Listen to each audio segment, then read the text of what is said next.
You're listening to the Nerd to Know Media Network. Join us at nerdtoknowmedia.com.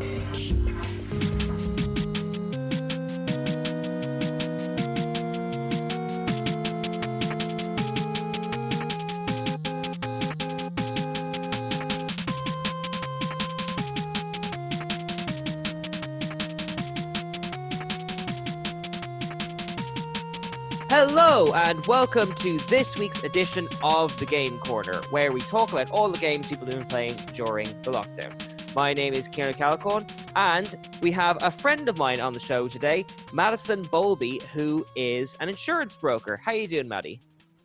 Great. I mean, apart from the insurance broker bit, but Yes, I must confess, you're the first insurance person we've had on the show so far. I'd say you've been kind of run off your feet in the last 2 months. it's kind of tough. Yeah, I feel like since people have been staying at home, they've got nothing but time to read through all of their insurance documents, which they probably never gave a second glance to before. And I'm guessing you've had to start working from home then. Has that been a tough transition, or? Yeah, well, actually, it was kind of okay because, funny enough, working in my pajamas is something that, you know, it really helps my productivity, I guess, if I can be comfortable and I don't have to wear shoes. Yes, I know where you're coming from. I've had to be very choosy about, you know, I'll do the odd drama class over Zoom or something like that here or there, and I have to remember if it's a camera thing to get dressed. Have you run into that yourself? Oh, absolutely. There's like the whole like mad dash to your bedroom to find something appropriate to pull over, like brushing your hair at the same time 2 minutes before the meeting. I'm sure a lot of people can relate to that. Now I know you've got a very good cause to plug on the show, but before that, actually, I just wanted to mention that we've had some people you know on the show, actually. We've had Saoirse on 2 episodes ago, and I believe you two were in drama together before, weren't you? We were indeed, yeah. Great involvement in drama back when we were in school. Yeah, because I think you and I were in like kind of All My Sons and that kind of stuff way back when, like. Yeah, way back in the olden days, back when I used to be in a theatre the whole time. I miss it, to be honest. That's what I was about to ask. So you missed kind of playing all the mad characters and that kind of stuff. Absolutely. Oh, I miss everything about theatre, but the problem is, you know, insurance will pay rent, and I hadn't managed to make theatre do that thus far. So, I don't worry. I'm sure a lot of people in the arts are in that boat, so I completely understand. Like, yeah. Now, you had, I think, our very first cause that you wanted to mention on the show. So, why don't you tell us all about it? There, you've got a charity you want to mention. Yeah, so it's a fundraiser. It's on GoFundMe and on Facebook as well as the page called A Better Life for Livy. And who is the little Livy? girl? She's the niece of my manager at work, actually. She's from Donegal and she's 9 months old. She was born with SMA1, which is a rare and very, very serious form of spinal muscular atrophy. So the unfortunate thing with Livy is that her muscles will continue to deteriorate and she might live past the age of 2 if she doesn't get this treatment. It costs about 2 million quid. Now they've done amazing work fundraising recently, and even some artists, like I think I saw Daniel O'Donnell plugging it on the page the other day. Oh, wow. Yeah, it's getting great traction, but it's an awful lot of money. So the more people hear about it, the better, you know. Okay. And we will pop a link in the description below this episode, but if people are listening on the radio or anything like that, where can people find this charity and support it? So if you just Google A Better Life for Livy, or you can look it up on Facebook, it's pretty much everywhere. So just A Better Life for Livy, and I'm sure it'll be one of the first few search results. Okay, and fair play to you for bringing awareness to this, like, especially, like, you know, in this time where, like, obviously we're struggling with money and stuff, but since we're all online more, like, now seems like a really good time to sort of do some good work for a good cause, you know? Absolutely, yeah. And I know it's tough on people, but everyone, especially at work, has just really come together with this. And I know, like, my manager, she was really surprised at how everyone came together because she almost didn't want to ask, you know, so. Okay, and you mentioned off the air, there is, like, a target goal, isn't there, money-wise? Yeah, so the goal is 2 million.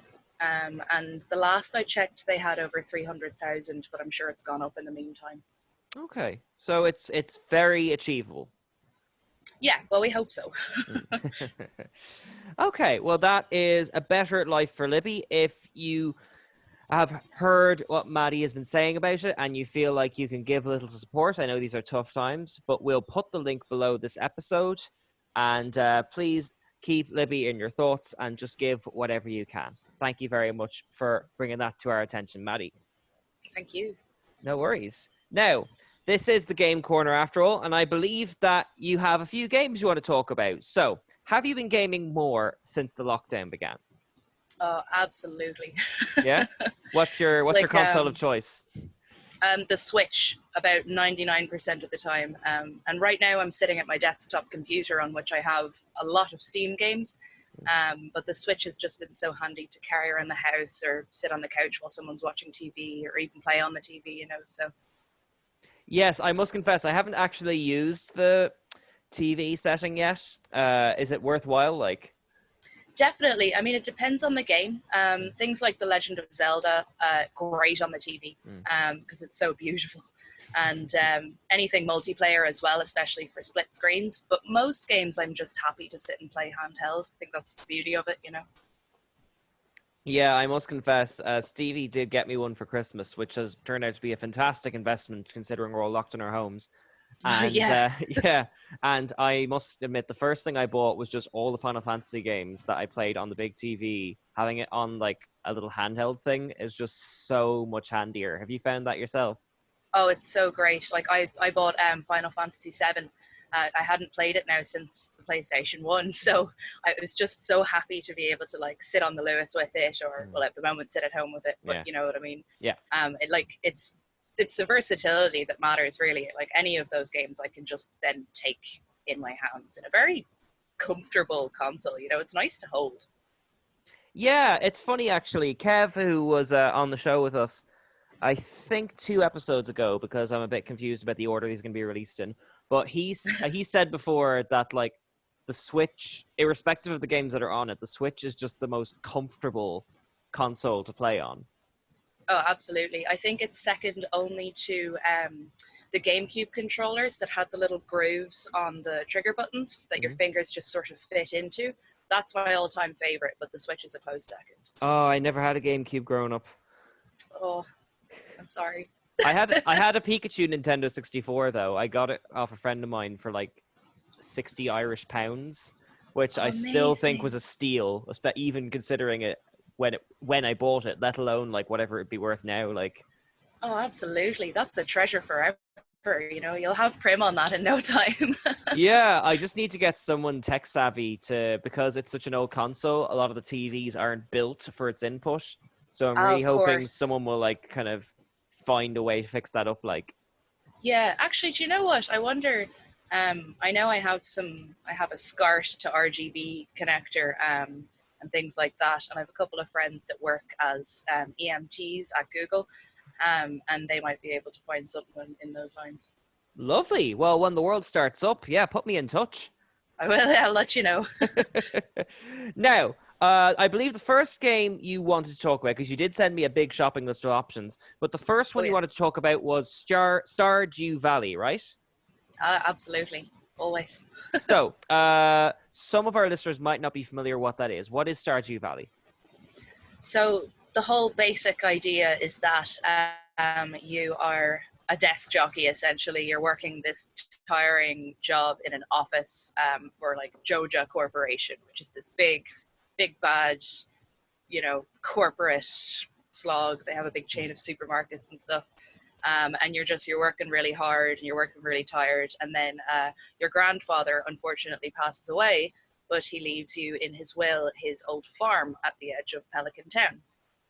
So you decide to quit your job and go and live the quiet farmer's life in this Pelican Town with, all of the crazy characters and learn to be a farmer.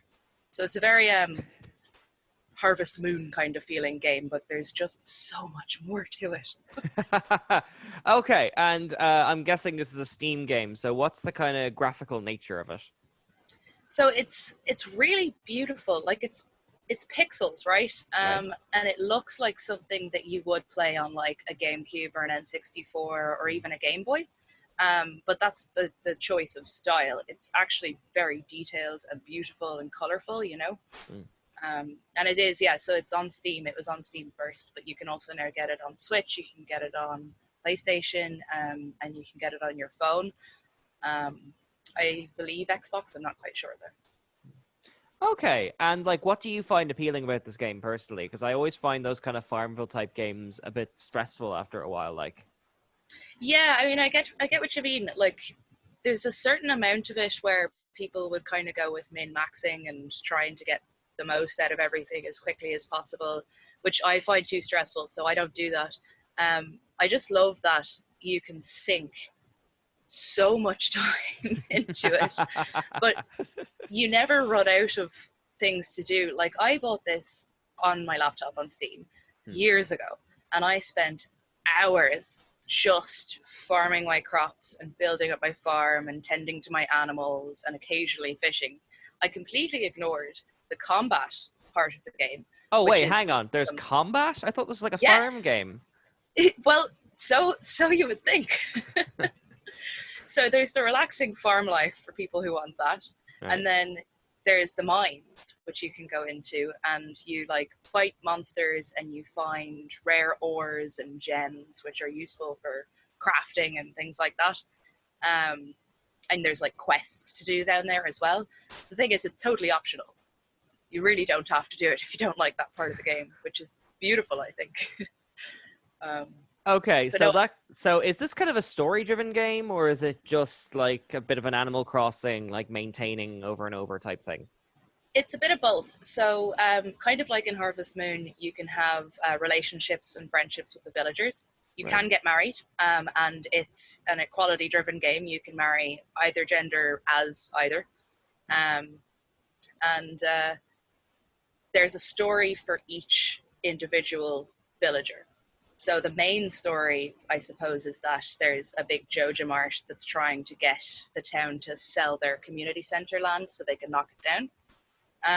But you don't even really have to pay attention. It just sort of develops as you go along. But as you become more friendly with each person in the village and your relationship increases, each of them has like scenes and personal stories, and you learn more about their lives. And I said I ignored the mines for years.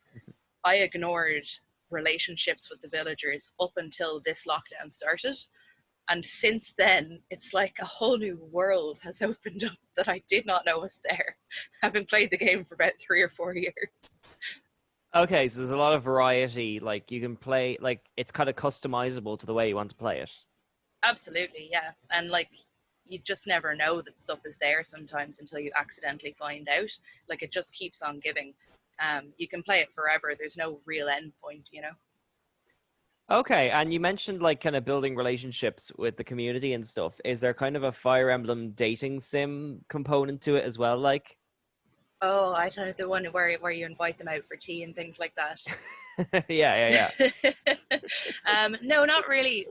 So each villager has likes and dislikes and loves and hates. So gift giving is really it's the main thing. And if you give them a gift on their birthday, then you get extra points, especially if they love the gift. So there's kind of a fun element of trying to figure out what the villagers like or dislike, or you can Google it, but that's less fun.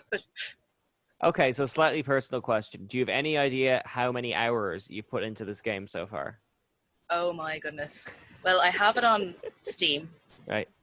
I have it on the Switch. Right. And I have it on my phone. So probably a combined multiple of hundreds. It's put some strain on my real life relationship. Like, Okay, because like at the moment the benchmark to beat is we had opera singer Rory Dunn on, who has put 250 hours into Animal Crossing, and wow. if you can find out by the end of the show, or indeed even before it airs, let me know, because I want to keep like a scoreboard as the series goes on. Like, Perfect. Okay, so I'm going to look up all three once we're done here, and I will send you my score of shame. Thank you. I think we've just discovered the name of the board. Oh. So, who do you think would enjoy Stardew Valley then? I think anybody that is looking for a game that they can just chill out to. It offers an awful lot. There's very little pressure, but also if you have a competitive vibe, you can go for trying to get like a perfect first year or something like that. But it's mostly for the chill gamer that doesn't mind basically doing chores virtually. Okay, because I must say, there's been a sort of accidental debate happening across these episodes where between people who've been kind of going off competitive games since they kind of want to spend time together, and people who've been raring for it. Like, so you think this is more of the former, like? Yeah, absolutely. And since the update recently, you can play it multiplayer, either online or locally. So it's actually really fun to spend time together within the game. I actually know a couple who play together on their own farm. It's adorable.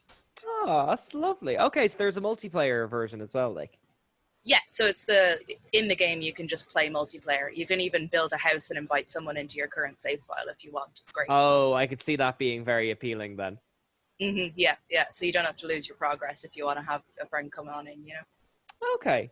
Now, you've two more games you wanted to recommend. I must confess, I actually hadn't heard of either of them. The first one is called Slay the Spire. Oh, yes.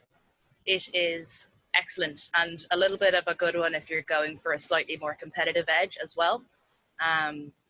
Basically, it's a combination of a roguelike game where it's all randomly generated and deck building. So if you're a fan of Magic the Gathering, then it could be for you, Okay, so I'm just looking up some images now. It's sort of an online card game. Yeah. So the online bit is usually just relevant to the daily challenges. Okay. And there's a leaderboard for that. So that's where the competitive bit can come in. Okay, wow, it's incredibly high scores. Just looking up some reviews here. So does this game have a story, or is it just like matchups? Like, how does it work? Well, there's sort of a story, as in each time you play it, you're using a different character. There's 4 to try and slay the spire, right? So there's this big evil heart at the very top of the spire, and you have to go through building your deck up in various combinations and beating monsters and getting relics for new abilities, and ultimately try to defeat the spire at harder and harder levels. Okay, so would this be a very intuitive game? Because I must confess, I haven't played a lot of card game-based video games, at least ones that weren't Yu-Gi-Oh games, like.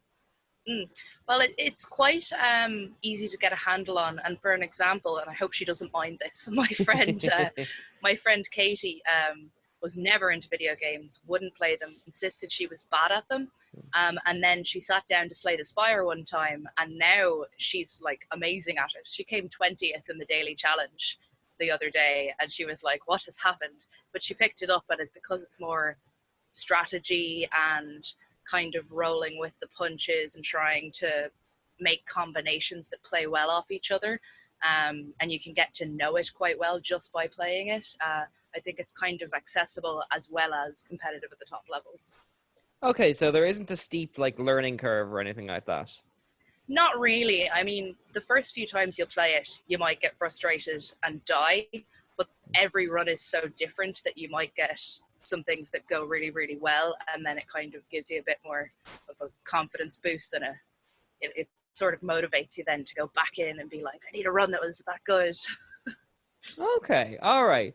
So it's sounding a bit like Faster Than Light, which is also on Steam. Have you played that one? Like, No, I haven't actually. Have you? If you like, from what you've told me about Slay the Spire, you might like this. It's very similar. It's basically you have a spaceship. It's kind of low, like kind of you said, polygon graphics, and you just have to make your way from one side of the galaxy to the other, and the story is completely randomized every single time.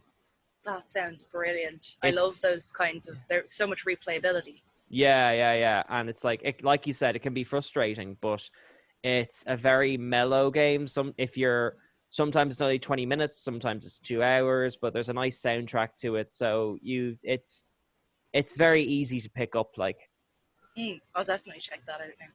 But just that kind of dovetails back. So Slay the Spire is on Steam. Are you always playing against another real person, or are you playing against the computer?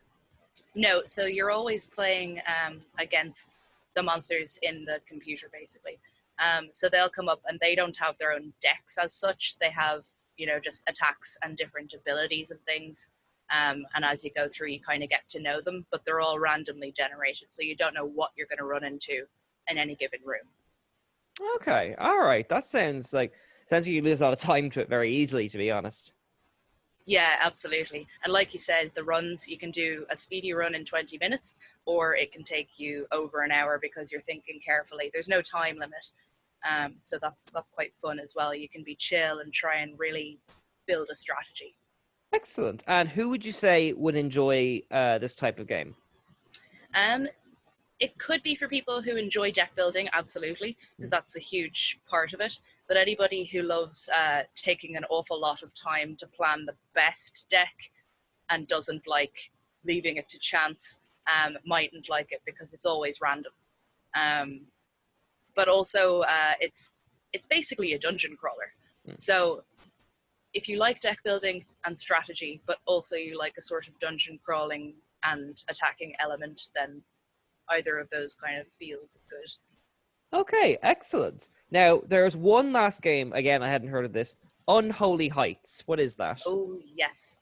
So this one I accidentally got like a year or two ago. I'd just gotten my Switch. I had one game for it, which was The Legend of Zelda. And I went into the Switch store and looked at what was on sale. This game, Unholy Heights, I bought it for maybe €6. Right. And it's just ridiculous. So you're the devil. Okay. And the devil has bought a load of apartments in like the projects of Monster Land, I guess, right. Called Unholy Heights. And you have these rundown apartment buildings, and you have to try and attract various monsters to come and live in the apartments, and they pay you rent. In order to keep them happy and to keep them from moving out and stuff like that, you have to buy them furniture. Some types of monsters don't like living next door to other types, so you have to work around that. But the main thing, other than the apartment landlord sim, I guess, is it's a tower defense game. So every so often, so once again, I feel like you kind of led me into this Harvest Moon type thing, and then there's also combat. Yeah, pretty much. Well, it's a bit different. I mean, you don't really move around. Your view is your apartments. It's almost like a mobile game, and in fact, it could be. I don't know if it is. So you're building up your apartment block and getting more and more powerful monsters and making the apartment block nicer and nicer and nicer and more expensive. But you'll get attacked by like droves of witches and things like that. And the happier your monsters are, the more willing they'll be to come out and fight for you and defend the apartment building. Okay, so are there actual characters in this, or is it just like... Yeah, well, you are like the disembodied devils. That's you. Right. And then each monster has sort of like personality traits and things that they like, and they can get into moods where they won't want to come outside and fight. So then if the witches show up, like the big gang of witches, and your monsters are all in a terrible mood, or they're at work even, then you won't have anybody to defend you. So you have to be kind of nice to them while you rip them off on rent. Oh my goodness. I never thought I'd talk to someone on this show who has a niche for like landlord management games that are also like siege defense games. Yeah. I was so surprised, and I've spent like 60 plus hours on that game the last I checked. Yeah. And like for €6, I think that's pretty good value, to be honest. Yeah, I think so. Like, I mean, a takeaway costs like 25 for one person or something like that. I know, and it's not nearly as evil or enjoyable. Okay, so where can people find Unholy Heights? Which I know the name makes sense to me. Yeah, so there you go. No, it's on Steam and it's on the Switch. I don't know about any other consoles at the minute, but it's definitely on those two. I would definitely recommend the Switch because the handheld is just perfect for that kind of game. And yeah, I've heard there's a bit of a run on Switches ever since the pandemic began, yeah. Absolutely. I mean, I think it's really difficult to get one at the moment, and plenty of games too are just totally sold out. Mm. Oh, yeah, I know. Like there was definitely a rush because I think GameStop was one of the last ones to close. Like, I think everyone was like stockpiling up for what was to come. Absolutely. And it was like, look, it's a good investment, I would say. Mm. Okay, so your 3 games were Stardew Valley, Slay the Spire, and Unholy Heights. Are they all available on the Switch? They are, yeah. And I usually play them all on the Switch, but they're also all available on Steam. So. Okay, and can I ask, was there a particular reason you decided to play these games now during a lockdown, or was it just kind of coincidence like? I suppose with the Stardew Valley bit, it was something that I could sink a lot of time into. It was chill, and also because we're all stuck at home, there's 3 of us living in the house. Because I can play it on my lap and somebody else can be watching a movie, it sort of doesn't bogart the entire room. And then Slay the Spire is just fun for a bit of a daily challenge during my lunch break from work. Because, working from home, it's hard to separate sometimes. So I can pick that up for 40 minutes, make lunch, and then get back to work. Unholy Heights is just a weird... You can always pick it up when you're a bit bored and then put it back down again, Okay, I wanted to ask, because a few of our guests, we've kind of noticed a trend that people are veering towards either RPG, like role-playing games, or towards games that involve building a house, building a world, building a map, because, like, we're all stuck inside. So there isn't that element to it as well, is there? Oh, I think so. I mean, like with Stardew Valley, for example, you can go out into the village and have your wee relationships and meet your friends and things like that, go fishing. So maybe it's just a cry for freedom. All right, well then, we are just about out of time. Is there anything you'd like to say or plug on the air before we wrap? I mean, I think that's about the size of it. If anybody is interested in these games and hasn't heard of them, definitely give them a try. You do as well if you have any time. I have a Switch, certainly. Well, there you go. All you need is the time. See if you can find it. Yeah, £6 isn't a steep investment. And one more time, where can people find A Better Life for Libby? You can find it on Facebook, or else just Google that sentence and it'll come right up. I'll send you the link as well. Okay, well then, Maddie, it has been an absolute pleasure. Thank you so much for giving up your time to do this. Oh, thank you for having me. Honestly, I was in a bad mood today and now I've just brightened right up. Oh, well, I may put that on our poster because that is a lovely thing to say. Thank you. No problem. Okay, that was Madison Bolwby, and if you have anything to spare and want to help Libby's cause, you can find A Better Life for Libby on most social media platforms, and we'll try put a link below this episode as well on Facebook and all that. We'll be back after a few messages. This is the Game Corner, so stay with us. Alright, so you're listening to the podcast, you're like, hey, I'm not in Ireland, how do I get in touch? Well, TuneIn has you covered. That's how you can check us out live when we're on the radio. You go to TuneIn and download the app, or you can check out the live streams on nerdtoknowmedia.com or Phoenix 92.5 FM. If you want to get in contact with us, it's very easy. Nerd to Know Media everywhere. Nerd to Know Media on Twitter, Nerd to Know Media Instagram, Nerd to Know Media on Twitch, Nerd to Know Media at gmail.com if you want to reach out via email. Hope to hear from you soon. Are you a nerd? Do you like hearing about a bizarre range of topics from the world of nerd? Does your heart and hairstyle still belong in the nostalgic 90s? Are you a sucker for spooky weirdo things? Well, whether you're a hardcore nerd or a vanilla ice baby, Straight Outta Canto is the podcast radio show for you! Straight Outta Canto, that's Kanto, Ireland's #1 show for nerd culture, nightmares, nostalgia, and more. Straight Outta Canto. And welcome back to the Game Corner. Thanks very much to Madison Bolwby for being on our first half. Now, our next guest is another friend of the show. This is actually her third appearance, if you're a fan of the Nerd to Know Media main podcast. It is Maeve Reid from Shuricon. How are you doing, Maeve? Hey, Cian. I'm doing good. How are you? I'm very well, thank you. Thank you so much for agreeing to be on the show. I appreciate that even with the lockdown, you must be very busy with college stuff, right? Actually, I just finished up about 2 weeks ago with my college stuff. I'm free as a bird to chat with you.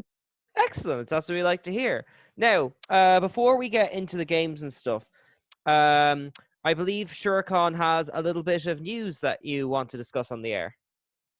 Yeah, Shurikon has finished for the year, and we're working towards starting up planning for next year. But before we do that, we're currently going for the award for Best Event and Best Charity Event in the BIX Awards, which is basically Irish intercollegiate awards for like different colleges around Ireland for like things like Best Event, Best Person, which our secretary Dylan is actually going for this year.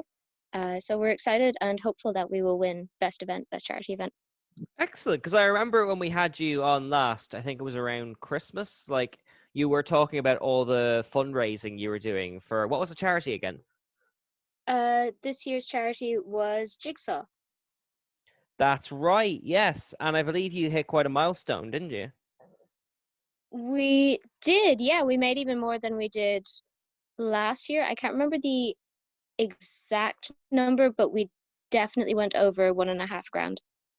That's excellent. Congratulations. Yeah. And Yeah, we're really proud of it.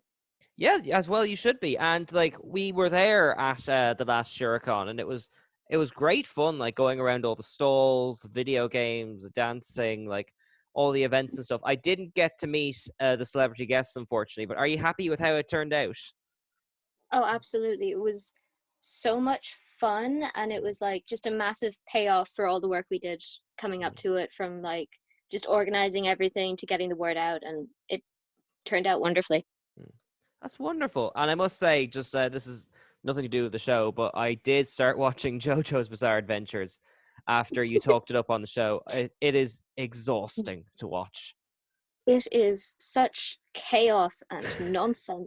It's great, but like I think I hit the more modern stuff with like the newer things. I don't want to spoil anything. And I was just like, what in heck is happening here? I finally reached the point where scans become a thing, and I was like, I thought they would appear sooner. Yeah.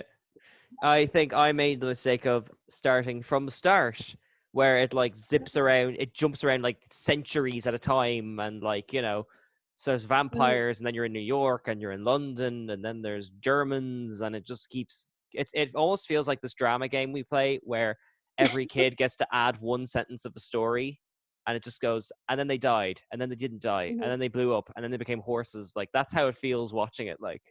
Yeah, it is a roller coaster, and I'm amazed that like in all the time that I'd hear like random JoJo references and stuff, it only at the point where I started watching the show did I find out it had vampires in it, and I was like, is that not important to know?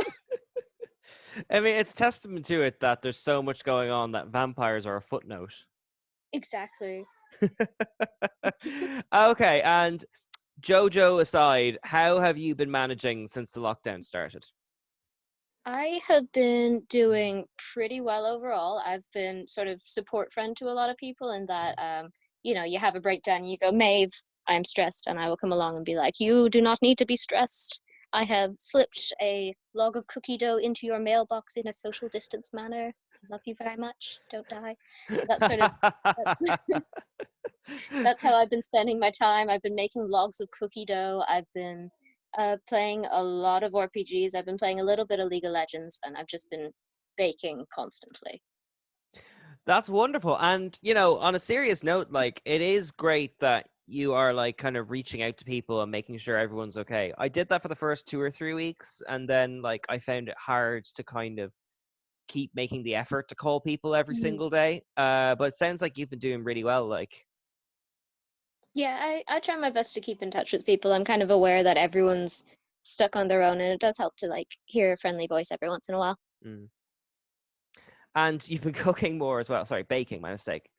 Yeah, well, a bit more cooking as well. I've been home enough that I've been like cooking dinner for the family, which has largely been pasta bake, because my sister, who is a bit of a fussy eater, eats all of it, and the family is astounded and amazed. But yeah. All right, so we're gonna play with the structure of this episode a bit. Usually we go like, kind of, what games do you like, all that kind of stuff. But we actually had someone named Ray Carney on last episode, who kind of explained sort of RPGs for beginners and all that kind of stuff and how to get into it. And only near the tail end did we have time for stories, like the mad stories you get in an RPG. So we're just going to jump straight in this episode. What RPGs do you play? You're a D&D player, right? Dungeons and Dragons? Yeah, Dungeons and Dragons is definitely the main one I play. I also play a game of OVA, which is like the anime role-playing game, which is pretty fun. The specific one I play is mixed in with a lot of Shadowrun lore, which I understand is a separate role-playing game altogether that I know a little less about, but is very much like cyberpunky, futuristic themed. And then I also play some Only War, which is an all fighty, all war, all the time, 40k based role-playing tabletop game. Okay, because we've talked about Warhammer on the show before. I didn't realize there was a tabletop, like, 40k game. Like, I mean, as in RPG, like, obviously it's tabletop, like. I did not either until I made friends with this guy named Tony, who started role-playing for a bunch of me and my friends in a pub, and we'd go in and we'd just, like, kill lots and lots of things and die often. I'm on to my third character at this point. The first two I was like, yeah, no, I have such a backstory, and I was a poor fool who got sent into the penal legion, which is the legion of basically, you did crime, therefore we're putting you on the front lines of war. Right. My first one died in a bloody explosion. My next one showed up to investigate the death, and my next one showed up to figure out why people kept dying and weren't giving proper reports of what was happening on the ground. Okay, so it's kind of like, I'm sort of so it's almost kind of like JoJo's Bizarre Adventure, because we keep hopping to a new character following up on the story of the last one who died in weird circumstances. Like, you won't survive long enough for your one character to have a consistent narrative, especially if you're me, because I'm not good at Only War, but I'm having fun. Well, the reason I kind of thought to invite you on the show was now and again, because I'm fascinated with Dungeons and Dragons, but I've very rarely played it. So now and again, I'll ask you, like, how's Dungeons and Dragons going? And you'll send me like a 4-text essay on all the mad stuff that's happened. So tell us a little bit about that. I'm assuming you run your Dungeons and Dragons games, yeah? Yeah, so I am the Dungeon Master for my Dungeons and Dragons games, which takes place in a perfectly circular continent, which I named Pelennor. I recently learned that Pelennor is also like a playable place in D&D, but I didn't know this when I came up with the name. Pelennor is completely circular because it is surrounded by treacherous waters and cut off from the rest of the world, and basically erosion has made it a perfect circle. On top of this, the main conflict of the campaign is that these magic gem holders, the gems have been compared to infinity stones, and I hate that very much because I didn't think of it at the time. So these 4 or 5 people have these really powerful magic gems, which are like legendary items, like the most rare possible thing you can get in the game. They're extremely powerful, and they basically use them to close down all the portals to all the different planes. So you can't get to any of the 9 hells, you can't get to the Feywild, you can't get to the various heavenly places, you can't get anywhere except for the material plane. Teleportation to other planes has been shut down. And my players, many of whom are from other planes or have family on other planes, or their magic comes from other planes, are now struggling to deal with this because their magic's being cut off. My warlock, his patron is the Lord of Dreams, heavily influenced by the Sandman comics. This dude lives in the Feywild, and he's like, hey, can you fix this? Because I'm stuck and I need to give people dreams. The world is breaking if you don't fix this. And my very straight-laced warlock, who got his eyesight from his patron and is very like grateful to his patron, is like, I will absolutely fix this. This is not okay. So they're running around the continent trying to fix this. And then on a small scale, they have issues like our half-elf rogue. Her mum works in a brothel and is very much like the Ruby of the Sea type character of this campaign. For anyone who knows Critical Role, she shows up and she steals things from her mum, including a bundle of letters from her estranged father. Then she and her mother have a massive fight, and they end up running out of the main city before they can resolve it. Separately, we have the main tiefling monk character who has her mind wiped by slavers who want her to continue executing people for their religious cause, which is a tyrannical sun god. We have a lot happening, and it's all very entertaining because I get to orchestrate it all. Well, that's what I was about to ask you about, actually, because when it comes to, I think I've talked about this before on the show. I think people who haven't played Dungeons and Dragons get intimidated because they see a parody on TV or they see people playing it, and it looks like a lot to take in. So when you approach setting up a game or setting up a story or whatever, do you create all that much detail in advance, or does it happen organically as you're playing? It's a bit of a combination. My rule of thumb for DMing, and this is just the way I do it, I've seen a lot of different methods, is that I will make an environment and I will create conflicts that the players can come into contact with. And they may or may not, but regardless, the main plot line will come along and they will eventually reach their end goals. So they could be dropped in, for example, the city of Memorial was a place I created. Right. And the party entered on their way to a different destination, but they needed to stop the night. And there was this whole subplot I had planned that had vampires, and the entire place was like just overrun with vampires, and things were about to hit the fan really quick, but the party could solve the problem and stop the vampires potentially, for they were of a power level to do that.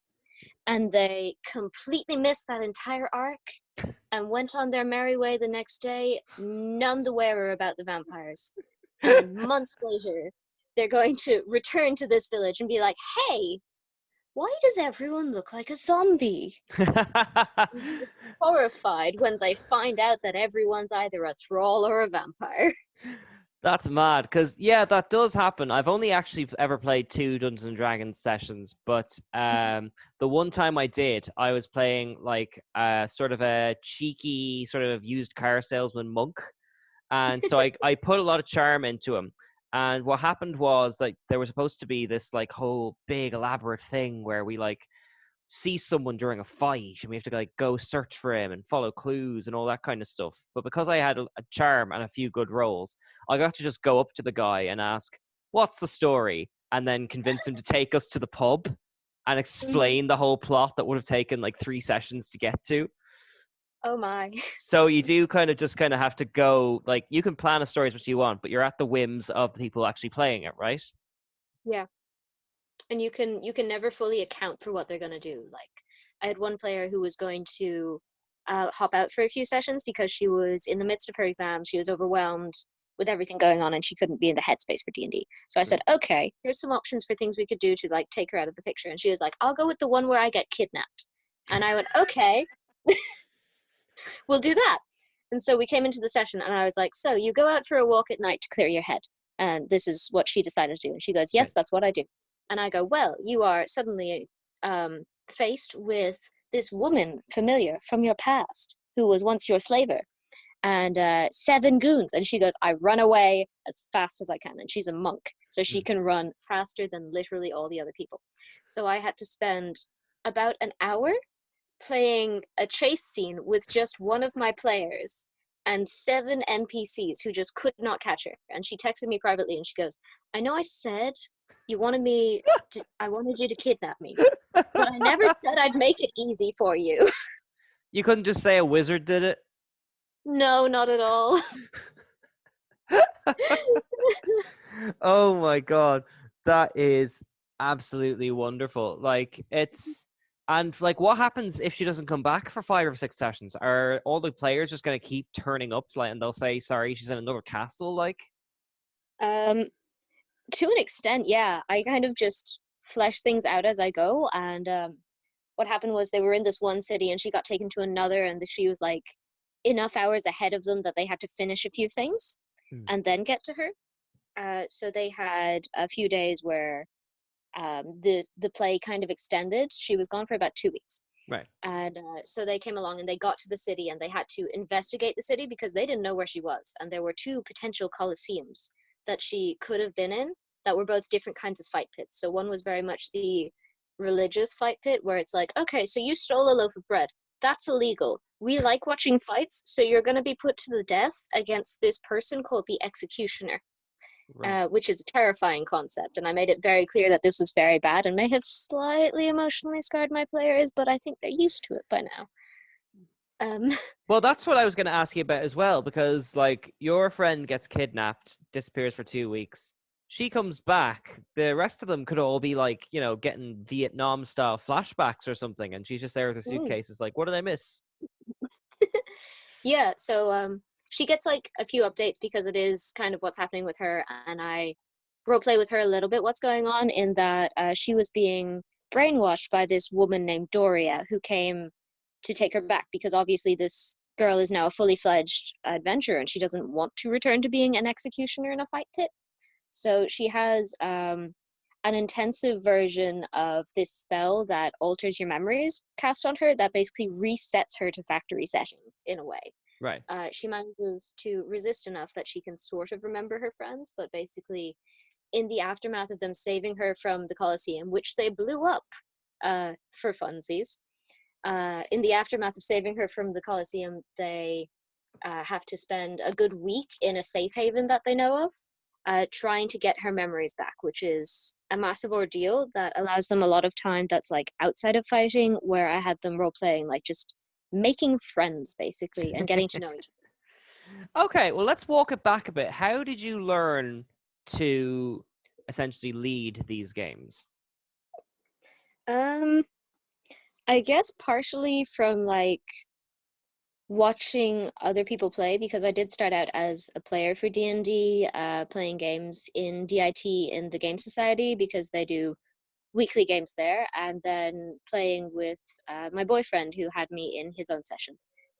So I kind of got the ropes for D&D that way, and then I think a little bit of the leadership side of things comes from training as a Girl Guide leader because I went from running Girl Guide meetings, which is like, okay, I have 25 11 to 14-year-olds to direct in a particular direction. I have activities I have to get done so that they can earn their badges, and I need to get them done in a timely fashion where they don't get distracted. And I basically applied that logic to fictional characters. And I went, okay, you need to do this now. Moving on to this. And I kind of got the knack of making sure everyone gets their say and keeping track of combat, keeping track of different activities from a mixture of both girl guiding and watching other people play in DM. You make it sound a bit like herding cats, though. A little bit, yeah. I mean, I say I'm herding cats, but they're really just directing me what they want to do next. I'm like, okay, if you say so. Okay, There is and that. sorry to cut across you there, but like, is that because I'd certainly like to start playing? Is that how you Mhm. would recommend, like trying to join someone else's group first, then? I think it's definitely easier for a first time player if you start playing. It's a little bit hard sometimes to find people to play with, but if you have someone willing to DM, it's really good to get the experience in just learning how to play one thing before you have to learn how to make sure everyone else is playing their own things correctly. However, if you don't have that opportunity and if you just want to get to playing, I suggest just keep it simple to start. Maybe use the pre-made systems because there are pre-made games you can play in D&D books like Curse of Strahd, Minds of Fandolvar, that kind of thing, Hmm. where you can just download them in PDF form or buy them in like Gamers World or Forbidden Planet or online. And you can just start playing from there. You follow the instructions and you let people go for it. Excellent.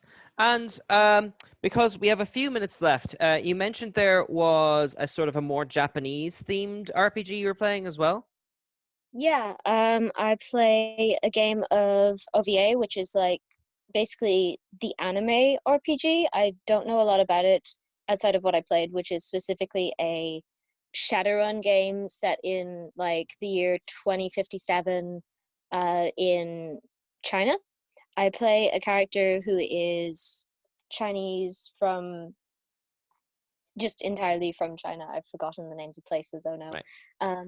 But this girl has augments, which is like enhanced body parts that are like metallic and like you can have an augment that is like, okay, I lost my eyes, so my eyes are now augmented eyes, which are little like metallic cyberpunky type things. Right. My character has a mechanized spine because she was in an accident that caused her to need to get her spine replaced with a mechanical one, which happens to contain swords for fun. She has swords in her spine.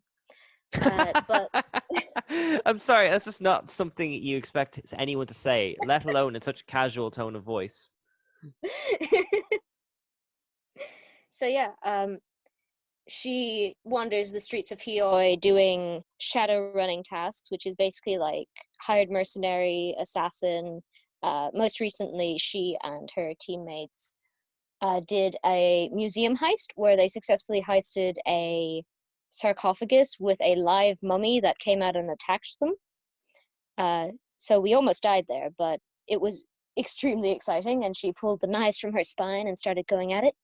And then the next day, she went off to work in the company that she is an indentured slave to as a result of getting her spine augments. So one of her goals is to remove herself from the thrall of the corporation that is basically controlling her entire life and in charge of her very livelihood. Okay, you certainly paint a vivid picture of what these sessions are like. But for someone who hasn't played this before, can you give us a sense of what it's like to be in these groups and playing and all that kind of stuff? Because we had Kev Coffey on a few weeks ago, who does a lot of these sessions, and he describes it as he'd play a bard who's essentially like a sort of California dropout college student, and they kind of try and make it as modern as possible. Like, so what is it like when you play with your friends? Like, what's the experience like?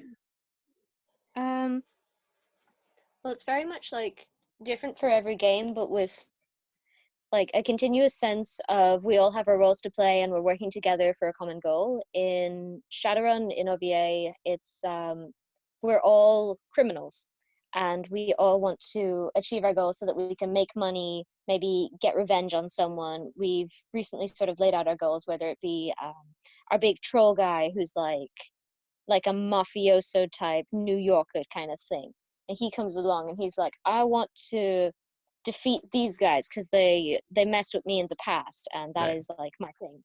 And then another one might be like, oh yeah, so my family was the Irish mafia, and they are now vampires coming to kill. Please help. Oh my goodness. So there's like absolutely like no limits on where your imagination can take you then. Yeah, it's very much if you can think it, you can do it. Especially with OVA, we have this thing where you can make your own special moves and you have certain things you can put in, like you can have elaborate gestures, like you need to like move your hands about a lot to do this, or like you can have magic powers, and each thing like accounts for how much damage it can do. But like if you want your magic weapon to be like a yo-yo with knives on it, you can do that. You describe it and it makes it better. You can be like, okay, I am Steve the Yo-Yo Man. With my metallic yo-yo, I'm going to stop crime. And you come out with your metallic yo-yo and you swing it round and you make like a garrote yo-yo and it wraps around your enemy's throat. You bring them close. And because you're describing it in such good detail, you get to roll some extra dice for damage. And it's like, cool, Steve is doing great. Okay, and I know we're nearly out of time, but I just want to return to Pelennor for a sec. Like, how strict are you with kind of the rules of your world? Because as soon as you like said it's a round continent, immediately I went, does Pelennor have a flat Earth society?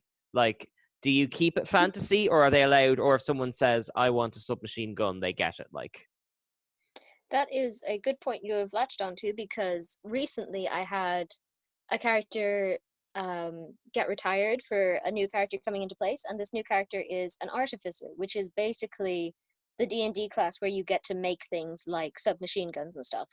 So okay, he comes up to me and he goes, can I make this extremely powerful weapon? And I go, you can, but you do need to find the materials, the time, and like the equipment to make it. So you're allowed to do whatever you want, but there are consequences and there are like ways of doing it. So he can't just go, can I have a machine gun? And I go, yep, you've got one.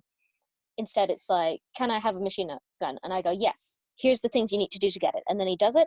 And now he's got an excellent thing called the T blowback, which is a massive gun that he straps to a skateboard he has and just goes crazy on his enemies, shooting them from all around while skateboarding, and also being a cat because he is a tabaxi, which is a cat person. okay. So there's skateboarding cats with machine guns. Yes. I deliberately said that so my brother would give me a look when he passed through the room. Okay, so you do kind of keep things consistent, but if someone asks for something, you'll kind of find a way to make it make sense in your world. Yeah, pretty much. And Okay. then, Sorry, you go on there. if I want to do something especially outlandish, that is when the one-shots come into play. So one-shots are like once-off sessions for like a fun thing to happen. I've been in a few run by my friend Michael, who is an awesome DM. Yeah. He runs the Shadowrun game. He ran one called Dadventure, which basically ended with us being, yes, you all have the same father. You must go save him. And then a separate one where it was like, you are in the cold wastes and you must depose a terrible power. But two of you look exactly the same for some reason. We didn't plan this, but now you're twins. Your father is the bad guy. He likes making dads. But then the one I made was a Dice Dragon one, which was basically everyone gets to be 20th level versions of themselves, which is like the maxed out version. And they fight a giant dice dragon who's hoarding all of their dice. He's got little homebrew minions that are just giant dice that try their best to hit you, but are actually very bad at it. Oh my goodness. Okay, unfortunately we'll definitely have to have you on again because I want to hear more of these stories. I think we might have to just do a feature length one for the rest of them. But before we wrap, is there anything you want to say on the air or anything you want to plug? Not particularly. I guess just have fun playing RPGs, and the most important thing is just to make sure everyone's enjoying themselves, keeping a pace, and make sure no one gets left behind when you're playing. Okay, that's very sweet. All right, well, Maeve, thank you very much for joining us on the show. As I said, I hope that we can have you on again soon, maybe with your Shuricon team. I hope you had fun. I did. I was happy to come on. Thank you for inviting me. Excellent. Well then, this has been the Game Corner. We will have another episode coming out this Friday at 1 o'clock. Until then, I've been Kieran Calicorn. This has been Nerd to Know Media, and thank you very much for joining us. Bye now.